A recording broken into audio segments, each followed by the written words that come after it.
On today's episode of It's Always Something in Philadelphia, we have a really special interview with a really awesome person. His name is Rizz, not like, he's got Rizz, although he does have Rizz. We talk about that. But Rizz, RiZ, that's his artist name. He was a person I connected with at Penn State. He's, a rapper, musician, artist, creator, teacher, a hooper, a really awesome, genuine person who's from West Philly and loves ball, loves sports, and loves sharing his music. So he's got a new single out. So I talked to him about that, and we talk a lot of ball. So you guys are really going to enjoy that. Do want to talk about some other Philly things, Philly sports things that happened this week before we get to that interview. Obviously, Joel Embiid is back with the Sixers, and they just got their second win in a row with him back, beating the Heat in a tight one. Maxey went off at 37 points. Embiid, he looks fine for where we know he can be. He definitely looks like he's working himself back into game shape, just kind of hard when you're that large to replicate anything that's the same as like exerting himself the way he will in an actual game. So he's got to work himself back into that shape, which is fine, but it doesn't look like he's favoring his leg or moving as if something's hurt or weak or anything like that. So that's good. And just his presence on the floor does so much. I mean, you saw it in that first game with him back, helped out Kelly Oubre a ton. And then in this game with Maxey, I mean, being able to have Tyrese Maxey grow the way he did and carry this team on his back and then get the presence of Joel Embiid back on the center of the floor to just open up so many more lanes for him and shooting opportunities. And I think we're going to see, even if Embiid doesn't get back to 100%, domination that he was earlier in the season, we're going to see unleashed Maxey with an Embiid on the floor. And obviously everyone is better when he's on the floor. So they're looking good. Still have a chance to get out of the play-in. They're in the play-in right now. I think they're technically tied with the Heat, but they should be one game ahead. And they're just a game back of the Pacers for the 6th seed to get out of the play-in. So they're half game back from the Heat. One game behind the Pacers. So they still got a chance. It's definitely still possible. Some Eagles news. The Eagles, they cut and then signed Avonte Maddox. Cool. I like it. He's kind of he's been injury prone lately, but when he's healthy, he's good. And so being able to, I guess, like pay him less money, but bring him back is awesome. I know him and Dallas Goedert are like best friends. So that's cool. I'm glad he's back. The big news, though, is that Jordan Mailata signs a huge extension, a 3-year, multi-million-dollar deal, making him one of the highest paid offensive linemen, one of the highest paid tackles in the league. And I think that's a great move. He's proven that he has been a force. He's gotten a lot more consistent. He still could, ride that consistency line a little bit more, but he's become such a great offensive lineman, such a good piece of this team, such a good core member of this team. So I'm all for it. Nice to see him get that extension. So now we have, Saquon, obviously Hurts, A.J. Brown, Landon Dickerson, Mailata, and I'm missing some guys, but we have a lot of key players now locked up for the future. Smitty, you're next. Devontae Smith's extension, it has to be next. It better be next. There's no way we let that guy go to free agency. So hopefully he's the next one to get an extension, but I'm glad Mailata has that one. Real quick, the Phillies, they stink. It's really their offense stinks. Their base running mistakes stink. Their pitching hasn't been great.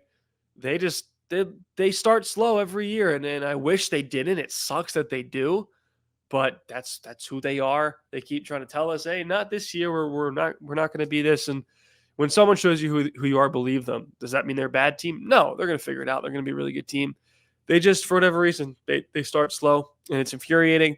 But hopefully they get out of this maybe quicker than they have the previous 2 seasons, and that we can treat that as a small win. Flyers still fighting for the playoff lives. That's my Flyers update. Tortorella had a really cool press conference the other day. Basically, a really awesome quote was saying that, he's hard on these guys, and everyone says, oh, they're not supposed to be here. Well, they're here. We are here. So now it's time to step up, and win some games, which is awesome. That's what you love to, hear from a coach. So They got to finish strong here. All right. Interview with Rizz coming up. All right. Joining us today on It's Always Something in Philadelphia is a West Philly-based rapper. His name is Rizz, rapper, musician, artist. He does a ton of things. I met him actually at Penn State. Really talented human being, Rizz, and he just put out a new single. But first off, thanks for coming on. How are you doing right now? Nah, bro, appreciate you knowing, man. I'm feeling good, man. Coming off the release, it's been a lot of planning and preparation getting into that. So to finally start seeing my labor come to light is like it feels good. So yeah. Yeah, and so the single is called Just My Thoughts. Really awesome track. Just listen to it. Tell me what went Appreciate into that. it. What inspired this song. What was the inspiration for this one? Where I mean, honestly, bro, it really is just my thoughts. Like it was just how I was feeling at kind of like at the time, but over like a course of time. Cause like 2022, a lot of people I know pandemic like hit them, and that was like a really hard year. But like 2022 was like a really hard year for me personally. So it was like, man, I'm going through these issues. That's why I started the song with like cuddling with my conscience, trying to figure out these problems. Cause I'm really thinking about like I'm really sitting with myself, trying to figure out how I'm about to get out of these situations and make things better. And then if life is expensive, pennies for my thoughts are done inflated to $1. So it just be rolling, you feel me? And then it just kind of went like that. Like it's just me talking to myself. But I feel like people can relate to it, so I gotta share it. Yeah, no, absolutely. Yeah, And so I know, I met you when I was a freshman at Penn State because you were yeah. the leader of what was it even called? The Leap, Leap, leap. Leap. That Yeah, was it. yeah. Yeah.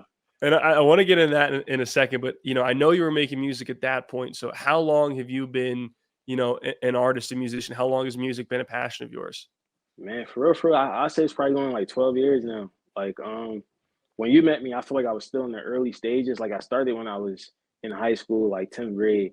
Um, but it was just something that I was doing. I really was focused on basketball. I think even when I met you, I was practicing with the basketball team or something like that. So I was doing a lot of running around. But I Yeah. knew that I really liked words. I knew I liked communicating, and I knew I liked music. So it was like I got to figure out a way to make all of these things work. And music was like it's an easy passion. First time I ever performed, I felt like I felt that energy from the crowd, and it was like that's something I want to keep doing for sure. And then just what I could do with the platform. So yeah, I say like 12 years. 12 Gotcha. years. Yeah. Well, and I can tell by M&A, the music you put out is great, but also just like your social Word, media thank you. presence, you put out like a lot of positivity, a lot of inspiration. I Right. guess what makes you want to put out your brand the way you do? Okay, that's a good question, bro. Honestly, I feel like it's because like it's a representation of like where I come from. I think like you said, your leap mentor. I forget where you said you was from, right? But like I was able to meet somebody like you through Penn State, and it's like in my neighborhood where I grew up, I didn't come across a lot of different people that look different from me. So I thought the world was very limited for a long time. And then I was able to start doing programs because I was a smart kid. So I was able to do programs that would start reaching out to different types of people. And it was like, wow, there's so much more to life. And I feel like a lot of people from where I'm from don't get to experience that. So it's like they get stuck in the cycle. They don't understand the systemic pressures that's on top of them, and it's just a lot that goes into it. So it's like I come from the same situations y'all come from, but I want to show y'all something different, something positive, something that's like, not the stereotype that's always being reinforced, but I know the stereotype. I'm with the stereotype. I kind of am still the stereotype. So what? How can I just change the narrative of the stereotype? Something like that. So that's really what Icon by 25, all of it is just about like believing in yourself, figuring out yourself, especially going through all the different journeys, different people, and then turning it into something positive. Because at the end of the day, you want to help people and spread that. So, yeah, Yeah, and so you mentioned Leap Penn State summer session. So for those who don't know what that is, that was before the fall semester. So in the summer, word. incoming freshman students came up. I was in that class, and you led like Leap, which was like it was a group that like your classes were based in, but then also you did like extracurricular activities, and you were the leader. Word. What I guess like what year in school were you when you did that? I was a rising junior, so I Rising already did junior. 2 years at Penn State, and I was a rising junior. I think what year was that? It was 2017, 2016. 2016. Okay, yeah, Yeah. 2016. Yeah, definitely a rising junior. That's crazy. It was super cool though, like just different. Because we had like 12 kids. It was like 12 kids in our group. Hmm. Yeah, and we just did the cat. We hiked. That was the first time I ever hiked. That was cool. I Oh still yeah, got that Mount picture Nittany. with you too, bro. I gotta send it to you. With You me, should you, definitely and a send few that other send it to other me. leapers. I got you. I'm gonna send it to you. From on the mountain. Yeah, dope time, bro. Getting Canyon for the first time. At Penn State, you know what that is. So yeah. Yeah. Oh yeah. So how would you how would you summarize your Penn State experience? Like you said, a kid coming from West Philly. Like what was that kind of like for you? Kind of all those years. um, Honestly, it was like a different world, but I really enjoyed it because it was like I was able to find myself in a different environment, which I think was pivotal. I was so busy at Penn State. I was doing basketball, I was doing music and like performing on some of them shows and stuff that I had to do. Um, I was double majoring. I was working two jobs. I was doing elite mentor. So I was just doing a lot. So I was able to see like what am I made of? Well, wait, if it's all up onto me and nobody's up here to help me. When I went to Penn State, I didn't know anybody either. Like there was somebody from or a few people from like my high school, but it wasn't like they were guiding me through anything. So I just really had to get up there, figure out what is life gonna look like for me. So getting involved in everything, I would say it was just a I don't know if it's one word, but just like it was just a dope opportunity, bro, that I really appreciated and getting through and to see what I'm made of, and I can carry that with me for the rest of my. People can't take your degree from you, so it's good to like know that I have that for sure. No, and I mean even getting into college, in and of itself is difficult. Getting your degree is Right. difficult. But like you said, you were, doing basketball, doing music, working two jobs. I mean, why did you, keep yourself so busy like that, so filled? I guess honestly that kind of comes from my parents, bro. Like they taught me early on work ethic. Like you gotta work, you gotta work, you gotta work. If you want something, you gotta work for it. So it was like, all right, well, I want to play basketball. How can I do that? I want to be a rapper. How can I do that? I want to get a degree, but y'all saying I can get another one. So let me figure out how I could do that. I need some money. What can I do to get that? Even that, and that was cool too, because even when like getting into party promotion and stuff like that, is like, okay, there's other ways to make money out here, which is also like, again, coming back to my neighborhood and showing them like, bro, you could get money like this, like that, and you don't got to worry about certain types of troubles following you. So it was like, it just showed me again another world of opportunities. It was like, okay, this is cool. Yeah. Yeah, finding different ways, Yeah. both in in personal preference in playing basketball and expressing Right. yourself in music, and also just different ways to make money and find jobs. You kind of Right. pushed every sort of you And know, the challenge, you got to yeah. challenge yourself to see what you're made of. So it's like it's push and see how far you can go because you never know what you're gonna do, bro. So definitely. Yeah, well, and so I know you're a hooper, and so I want to talk a little bit of ball. I know you're Right. busy with Right. the music right now, so tell me what's like the well. First off, actually, before we even get into that, I can just tell in all your music they're filled with sports references, which like I love. Like anytime I hear Right. something like Right. Right. in the single, you mentioned Kobe and a couple other things, and like Right. it's Right. jam packed with the references. So what's your relationship, your background with sports? Obviously, loving basketball. What's the passion there? Crazy, bro. So I've been hooping since like honestly I can remember. Like I got a baby picture. I can also show. I was like 1 years old and I was holding the basketball. It was four. It was a basketball, a soccer ball, a football, and a baseball. And I picked up the basketball. So it was like I already knew that's what I wanted to play. But I always was like athletic. I was always fast. I could jump. I could do those things. But I was kind of short. So I always kind of had that working against me. But it was like I could do things. And then really I made the high school team. But that was my first time playing like pickup basketball. I'm used to playing like street ball. You go to the park, you hoop on the street. We don't really play 5-on-5. It's like we used to play roughhouse. Every man for himself, score 45 points. That was the goal of the game. So like that's what I learned how to do and play basketball, like score. If anything else, score. So I felt like as I progressed and I got into Penn State and everything, the first year I didn't even make the tryouts. And then the second year I got into the next round. And it's like basketball is a thinking game. It's not just what you can do physically, it's how you see the game. How do you know the X's and O's? I see LeBron and JJ got that basketball podcast that just came out too. And it's like they're Yeah. strictly talking basketball. And it's like the better you can figure out the game, the more of like a savant you can be. So like that also was like a reality check for me. It was like I thought I was the baddest thing. Like I should be on this, I should be on that. But um, I had to smarten up the way in approaching the game. So that's definitely it. But yeah, basketball my whole life, bro. I still kind of hoop now. I'm not the same. You feel me? But I still Yeah. give you 30. Yeah.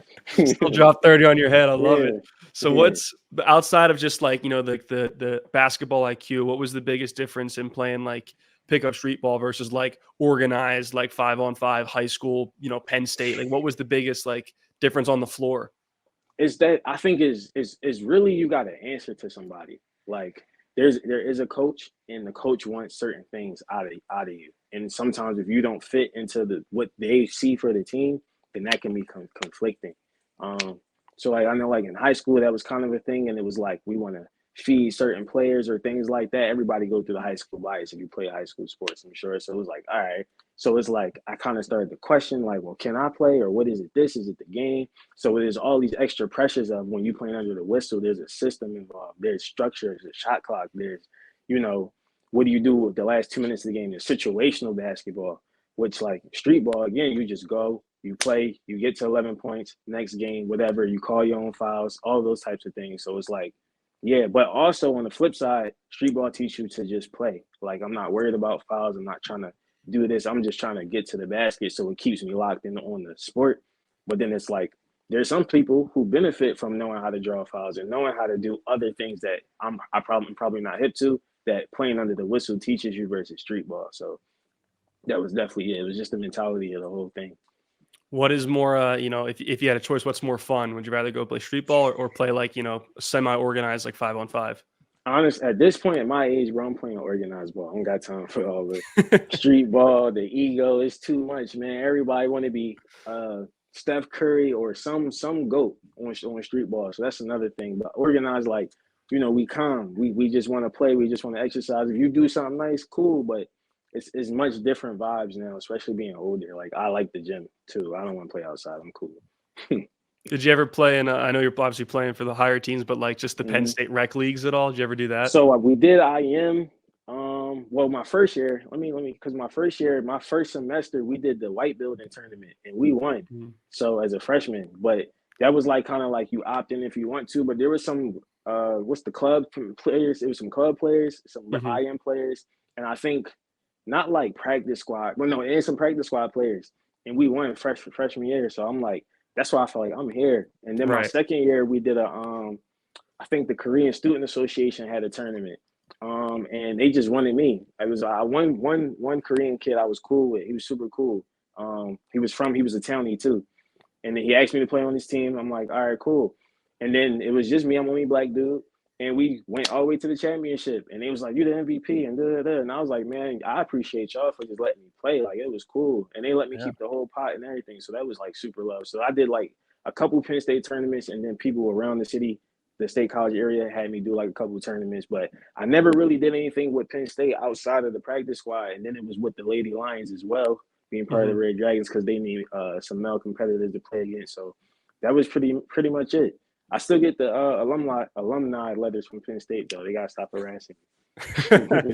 Probably calling and asking for money like they do. Yeah, asking for money, man. Saying you were an athlete. I'm like, not really, though, but I guess. Like, all right, well, I see the Allen Iverson drawing behind you. Did you draw that, or did you purchase that, or where's that? No, so yeah, I purchased it. I wish I could really show y'all the details. It's hung up, but it's basically all of his stats from his MVP season. And it's a drawing made out of the numbers. So like it says like 8 minutes, 34 points, 3 steals, 2 turnovers, June 13th. It's real dope, bro. It's real dope. It's just a draw. I forget who I got it from. They got it signed right here in 2019. But yeah, it's just a MVP drawing with all the numbers. Super cool, bro. Gotcha. Yeah. When I was growing up, Allen Iverson, like he was my favorite athlete in the world. I was a little suburban white kid, but like I wanted to be Allen Iverson. Like that was like, if you asked me as a kid, like, what do you want to be when you grow up? I was like Allen Iverson. Was he an athlete you looked up to as a kid, or just a role model, or anything in general? The athlete, man, being small, like I'm said, being fast, being like, I want to handle the ball, having braids. Like my dad had braids at the time too. I'm like, he one of us. Like I know him. Like I'm thinking that's my uncle or something. Like, you know what I'm saying? I call him Uncle Iverson, honestly, when I meet him and tell him that, because I felt like I grew up with him in my life. You know what I mean? He was drafted the year I was born. So ever since I was playing basketball, he was playing basketball and doing it for our city. So it's like, yeah, who else am I looking to besides AI, especially at that time? That's my GOAT, my number one. And then I got a few others, but that's definitely my GOAT. Yeah. You say have you met him before? No, I never met him. Oh, I felt like I did, but I never met him. Okay, gotcha. Yeah. But if I do. So after the Allen Iverson era, the Sixers went through the whole process. They were bad for a while. So how up to date have you been with the Sixers kind of since the Iverson era? Honestly, I mean, I keep up with them, but I used to have like a love-hate relationship with Philly teams because they the home team. Got to root for them, but it's like, what are we doing? And I have no control about what we were doing, so it's like kind of frustrating. But I was there through MCW, that the Aunt Iguodala, Yeah. Yep. Drew Holiday making it to the playoffs, going against the Heat with Lou Will, all the way up to Embiid now. Embiid, the Simmons saga, man, that thing was driving me crazy, but that was a fun time. Yeah, all of it, bro. I stay with the Sixers. I keep my favorite players around, of course, but gotta stay with the Sixers. And so, what has been your, that you've kept up with your hmm thoughts on this Embiid era? The past 5-6 years of Embiid Sixers basketball.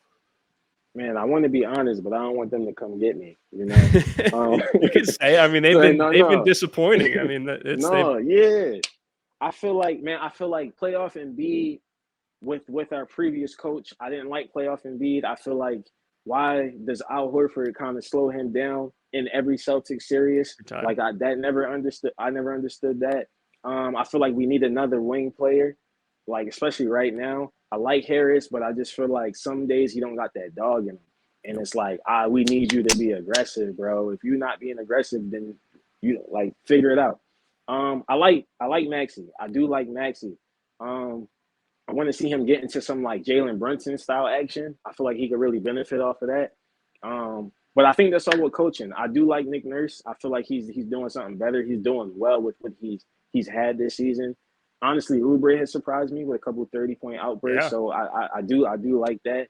Um, I don't know. I feel like the potential is there. It's just who wants it. Like who really wants it, and I just can't tell sometimes with how you know optional the NBA players treat basketball sometimes.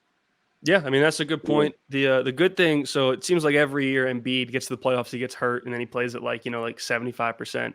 This right. year, luckily, he got hurt, tore his meniscus, got surgery, and now he's back post recovery. Just played his first game on hmm Tuesday.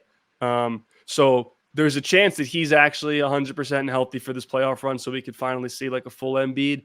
But still, Right. I get what you're saying. It seems like every year in the playoffs, there's something, whether it's coaching or like you said, that dog like Tobias, like just something that's lacking, which hopefully Embiid can have this year. But we'll Yeah. have to wait and see. Yeah. Because honestly, bro, my students had asked me, because I teach too. They had asked me, who do I have winning the chip this year? And I feel like it could be anybody because everybody's capable. It's just a matter of like situation, circumstance, and then like who wants it. You know what I'm saying? Because Luka could score 70 points, but they might only win by like 10 points. So like, Right. what's how is everybody going to step up when it really matters? Because you know what you're going to get from the stars. But yeah, Yeah. I think Jokic and the Nuggets are going to repeat. It's really, they brought back the same team basically, and Jokic is just still always getting better. yeah, And they got Aaron Gordon, Jamal Murray. Like I don't know. I think when it comes to the playoffs, they're gonna you I know hear what you're saying. turn into another Because that level, play system is championship nice. level basketball, and their core of their team has played together for like 5-6 years. So like they Mm, just have that core has mm. been there forever. The coach has been there for a long time. It's just like the rotation players that are a little bit new, but I think they're probably going to repeat. That would be my bet. But I'd love to see the That was a Sixers great point. go on a run. Yeah. So this is the first time again they've had Embiid quote unquote hmm healthy for the run. You hmm talked about Maxi. hmm I think I want to hear your thoughts. He has potential to have like an Allen Iverson esque impression on the city, being hmm another like undersized type player. And he's just hmm always positive. He's got great energy. He attacks. He's just like so like he just draws you into being a fan of him. I don't know what your thoughts are on Tyrese, but I think he can have that sort of similar type impact. Right. I feel like I want to watch. I want to watch more of him. Like I've seen him have some really good moments when I catch a Sixers game, and I like the way he drives at the basket. I feel like sometimes I want to see him finish at the basket in different situations as well. Like not when he's always driving at the basket. I think that's when he's at his best, when he's going full speed. But can he do some 2 foot off the going around the big or drop off? Like how can he start adding to his game in the dish off? Just I want to that's what it is. I want to see him be effective in other situations where he's not going full speed.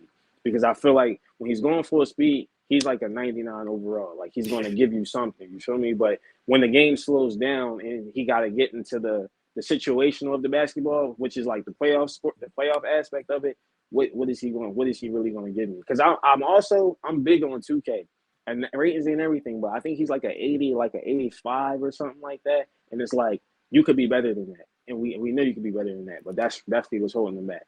Yeah, and Yeah. I will say his 2K ratings. I don't know if the like, live update or whatever, but they're Mm-hmm. probably a little disrespectful because he's taken a huge jump last year to this year. He's probably going to win 100%. Most Improved Player in the NBA. So I Right. think the player he is now, I mean, he just keeps getting better year and year after year. So I think those things you're talking about, like finding something outside of like a full head of steam drive to the basket, something with a little more finesse game, he'll find it. Mm-hmm. Like finding some Yeah. more, improving his passing. Like, I think he'll keep improving because that's just he's got the work ethic, he's got the talent, he's got the speed. Definitely. So I think year by year he'll just keep getting better. Definitely. I know it's there, and his shot is nice. Like that when he steps out and he got the shot going, and then he's driving, he's really hard to stop. And you got Embiid, so it's like, man, any guard, like you would love to have somebody like Embiid. So you got to definitely make the most of this, for sure. Yeah. So Yeah. as a basketball, fan, just fan of the game, growing up in Philly, like when the Eagles won the Super Bowl, like that was like one of the best moments of my life, of a lot of people's lives. Being kind of a basketball town, like what do you think a Sixers championship would mean to Philly? Honestly, bro, it could mean. I feel like it would go crazy. The basketball spirit is a little bit different than the Eagle spirit. Like Eagle spirit is just so contagious. It's like Penn State spirit. You can't run away from it even if you want to. Like, you know what I'm saying? Basketball though, I feel like that's like part of where the heart is. Like football's our champion, but when we win in baseball, it's like we're really good. When we win in hockey, it's like we're really good. So we win in basketball, it's like we really just did something. And I feel like Maxi, he's lovable, and B, he's lovable. Like we're gonna enjoy the players that win. Not, you know what I'm trying to say. Yeah. Be happy for the players that win. My fault. Be happy for the players that win. So that's going to pull it into the city even more. I feel like that would be that the city would go crazy, bro. The city would go crazy. Eagles and football are obviously king in this town, like you said, it's contagious. Same with Penn State football. That sort of energy just riles you up. But I think because of the process years, Allen Iverson never getting a ring, it just being so long, and basketball kind of being like the soul of the city a little bit. I think if they were to win one, it would kind of maybe not mean more, but have a special meaning compared to an Eagles championship. That's why I would be curious of what the celebration would look like, because I don't know if we would go crazy with the tearing the poles down, but like I feel like something's happening. I just don't know what. I kind of want to come up with the idea, but we want to see. Yeah. I feel like it'll be less like crazy, like exotic excitement, and more just like relief and like joy and like like I don't know. Yeah, I like that. That makes sense. So what, besides basketball, are there any other of the Philly teams that you really mess with? Eagles, Phillies, Flyers? I'm definitely, I've gotten really into football since like 2019, I would say. So like the last 5 years, I'm aware of everything that's going on. I know who's playing, and I've never really been like that. And of course, with the Eagles, I'm gonna say my Eagles. We got Saquon now, we got Hurts.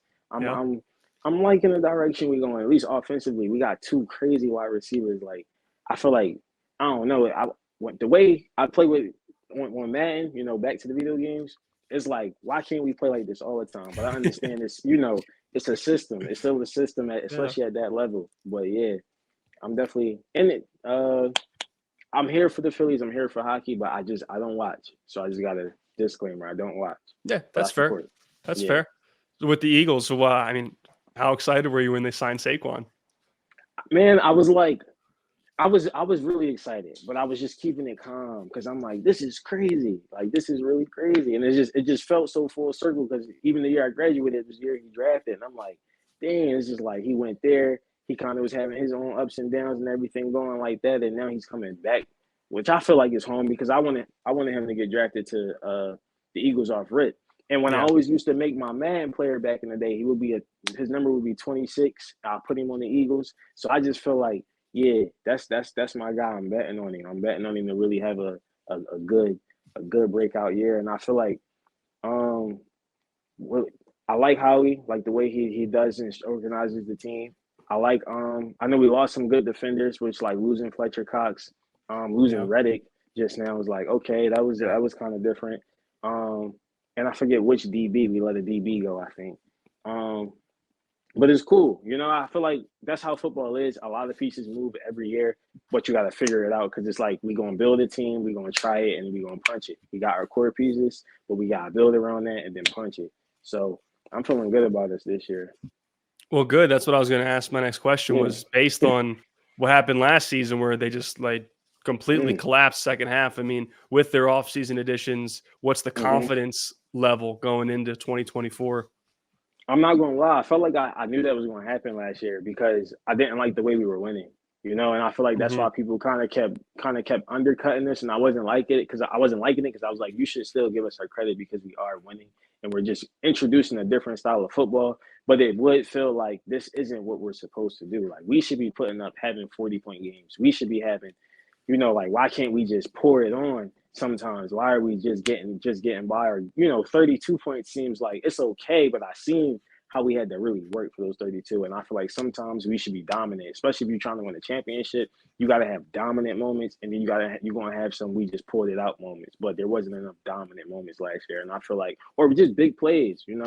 Like I need something that's going to be eye popping. That's our X factor. We got the tush push, which is great. Yeah, It's brotherly shove. But sure. what else do we have that we can just go into our back pocket and we know, hey, we can rely on this every game, no matter what. You know. Yeah, So that makes a ton of sense. I mean, in those yeah, first 11 games, they were barely getting wins, and it was kind of like, well, they're winning, so can't complain. And right, then they started losing, and we can complain now. So, right, and they couldn't wait, bro. Like people love hating on Philly teams. Like I was yeah, not feeling the media, so I'm like, all right, we got to do something because I want to say something. yeah, Yeah, definitely, definitely. yeah. Um, all right, well, I appreciate you coming on. I'm gonna wrap up a little bit here. Don't want to take up too much of your time. I got a couple No, more sure. music type related questions. First one, give me the background, I mean, for your name, Rizz. What does that come from? That's funny. All right, so funny story, real quick.